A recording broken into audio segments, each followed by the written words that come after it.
hình dạng răng hoặc là những cái bề mặt hình dạng vùng tiếp xúc. Why don't you translate this? Dạ, đó là những yếu tố mà có liên quan đến cái diện tích, đó là hình dạng răng nè, rồi cái hình dạng bề mặt của răng đối diện, rồi cái tình trạng cái răng đó nó được đánh bóng láng hay là không, nó khô hay không, rồi chiều dày của tờ giấy cắm cũng như là thành phần mực in mà người ta làm để ghi giấy cắm. As dentists, you already know this. Chúng ta là nha sĩ thì chúng ta đều hiểu những điều này. So she found that most of the time, the clinician will choose the wrong contacts. Và kết luận là đa phần á, trong phần lớn thời gian thì nha sĩ đều chọn tiếp xúc sai. She found that what we've learned from the research so far is that mark size really is not related to the amount of force. Thì chúng ta biết được từ nghiên cứu này là kích cỡ của cái vùng ghi dấu cấn ấy, nó là không có nói lên cái lực mà tải lực trên vùng đó. So Dr. Kirstein decided to do a study to look and see how good a job do dentists do at picking the right mark. Và lúc đó bác sĩ Kirstein năm 2014 đã làm cái nghiên cứu là xem là nha sĩ họ chọn cái vùng để mà chỉnh khớp cắn chính xác như thế nào. Dr. Kirstein lectures all over the world, so he did this in his lectures. These were dentists from all over the world. Thì bác sĩ Kirstein là bác sĩ diễn giả khắp nơi trên thế giới về cắn khớp. Now he handed out 6 photographs and said, pick the most forceful and pick the least forceful. Thì trong nghiên cứu này bác sĩ cho những người tham gia nghiên cứu xem 6 hình có ghi dấu khớp cắn và yêu cầu chọn là cái chỗ nào mà lực mạnh nhất cũng như chỗ nào là lực yếu nhất. So there were 295 dentists and 6 sets of photographs. Và những người tham gia nghiên cứu là cỡ mẫu là 295 nha sĩ và họ xem 6 bộ hình. This was one of the photographs he used in his study. Đây là một trong các hình được sử dụng trong nghiên cứu.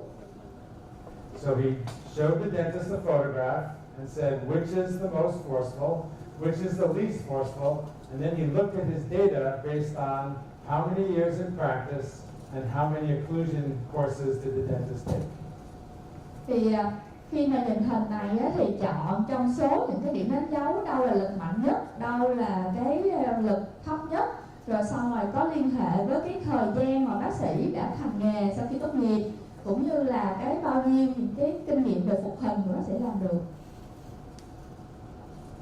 And this shows results by years in practice. So 0 to 5, 6 to 10, 11 to 15, 16 to 20, more than 20.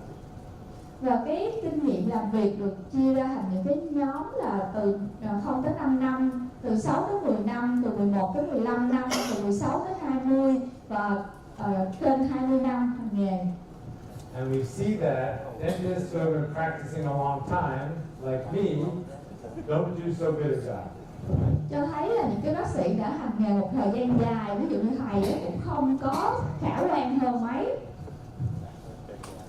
So here is the raw data, number of years in practice, number of occlusion courses. Đây là dữ liệu thô, đây là cái số năm hành nghề cũng như là cái số lớp học về khớp cắn trong đào tạo liên tục. So we see that the dentists, most dentists, if you look at everybody, we are not correct more than 70% of the time. Thì cho thấy là chúng ta đa phần là không có đúng hơn trong 70% đâu. And the dentists who took the most occlusion courses did the worst. Mà cái nha sĩ nào mà học càng nhiều về cắn khớp là càng tệ hơn nữa. I have taken many occlusion courses. Mà tôi là học nhiều khóa cắn khớp. So we are correct about 20% of the time, 21, 22% of the time. Và chúng ta chỉ đúng khoảng 20-21% thôi. This reviews a number of other studies, and they all show that size of the mark does not relate to the pressure. Và đây là tổng quan các nghiên cứu về kích cỡ của cái ghi dấu cắn thì cho thấy là kích cỡ của cái vùng ghi dấu cắn nó không có liên quan đến cái tải lực mà nó chỉ liên quan đến chiều dày của tờ giấy thôi. Now, many of these studies were done in the age of computers, but this study was done in 1989. Và có những cái nghiên cứu được thực hiện mới đây, còn một cái nghiên cứu sớm nhất là từ năm 1989. The important thing here is that mark size correlates 21% of the time from this study, and the largest mark is correct about 38% of the time. Thì theo nghiên cứu này á, thì thấy là cái tương quan của kích cỡ ghi dấu cắm á, nó chỉ là tương ứng với lực trong 21%, và cái dấu lớn nhất á, trên cái răng mà chịu lực nhiều nhất nó chỉ đúng trong 38%. So essentially, we are guessing. Rõ ràng đó là chúng ta chỉ đoán mà thôi. Now, it is an educated guess, and we look at more than the paper marks, but it is still a guess. Và chúng ta càng ngày chúng ta càng có kinh nghiệm, chúng ta sẽ nhìn một cái dấu cắm, nhưng mà tóm lại là vẫn là đoán thôi. They all say that it is subjective. Và tất cả những cái đoán này nó đều là diễn giải chủ quan của mình. So we can look at articulating paper marks, or we can look at digital data. Thì đây là những cái liên hệ giữa cái ghi dấu cắm bằng giấy cắm và dữ liệu kỹ thuật số. Now we're going to look at this more, but the taller column means more force, and it's red, and the lowest force is the blue columns, and they're short.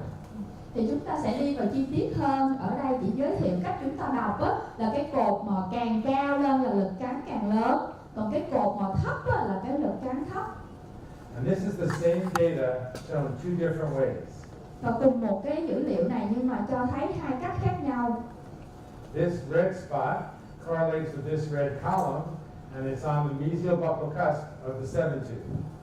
Thì cái màu đỏ này tương ứng với cái cột màu đỏ này và nó ngay cái đỉnh núi này. And the smallest mark, which is this blue column, and this blue mark is on the distal marginal ridge of the premolar. Còn cái cột màu xanh này á, nó tương ứng với chỗ này và tương ứng với cái G của cái răng cố nhỏ. Could you tell, just by looking at the paper marks, that this is the least force and this is the most force? Thì khi mà chỉ nhìn vào giấy trắng này không á, mình có biết được cái chỗ này á, là lực ít nhất và chỗ này lực nhiều nhất hay không? Of course we can't tell. Dĩ nhiên là chúng ta không biết được. So let's talk a little bit about digital occlusion. Thì chúng ta sẽ đi nói về khớp cắn kỹ thuật số. Articulating paper shows us where is the contact location, but is the end stamp of the entire occlusion process. Thì với cái giấy cắm thì chúng ta định vị được cái điểm tiếp xúc cắn khớp, và chúng ta đó là một cái điểm sau cùng, ghi dấu sau cùng của toàn bộ tiến trình khớp cắn. We can't tell sequence of contacts, and we can't tell where is the most pressure. Chúng ta không thể nào biết được trình tự của răng nào trước răng nào sau, cũng như là chúng ta không biết được lực chỗ nào cao chỗ nào thấp. Digital bite force data shows us relative or how much force, sequence of timing, and location, and it measures this in a thousandth of a second increments. Còn khớp cắn kỹ thuật số chúng ta thấy được là lực chỗ nào mạnh, chỗ nào yếu, thời gian cái nào trước cái nào sau, định vị ngay chỗ nào, và cái tiến trình cắn khớp nó chính xác theo cái trình tự thời gian tới cả ngàn giây, một phần ngàn giây. The only instrument in the world right now that looks at all these things is the T-scan. Thì T-scan là cái dụng cụ mà cho đến nay là có thể ghi dấu được tất cả những cái này trên thế giới. There are some other products coming online, like from Bausch, and we will see how their equipment works. Thì có những sản phẩm khác của những công ty khác, nhưng mà nó chỉ mới ra đời và chúng ta phải chờ sử dụng xem coi nó như thế nào. This is what the T-scan looks like. Đây là T-scan. This is a single-use, one-patient bite sensor, the green piece. Cái phần trên là cái sensor, là một bệnh nhân xài một miếng này. There is a support, a little plastic piece that holds it in place. Và cái miếng nhận cảm này nó được gắn vô cái vùng nâng đỡ bằng cái màu trắng ở đây. And all the electronics are in the handle. Và tất cả những cái phần điện tử là nó ở trong tay cầm. So the sensor is one patient use, the support is autoclavable, and the handle we can use a disinfectant. Cái sensor này là chúng ta xài một lần rồi bỏ, còn cái phần mà nâng đỡ này là chúng ta có thể hấp trong autoclave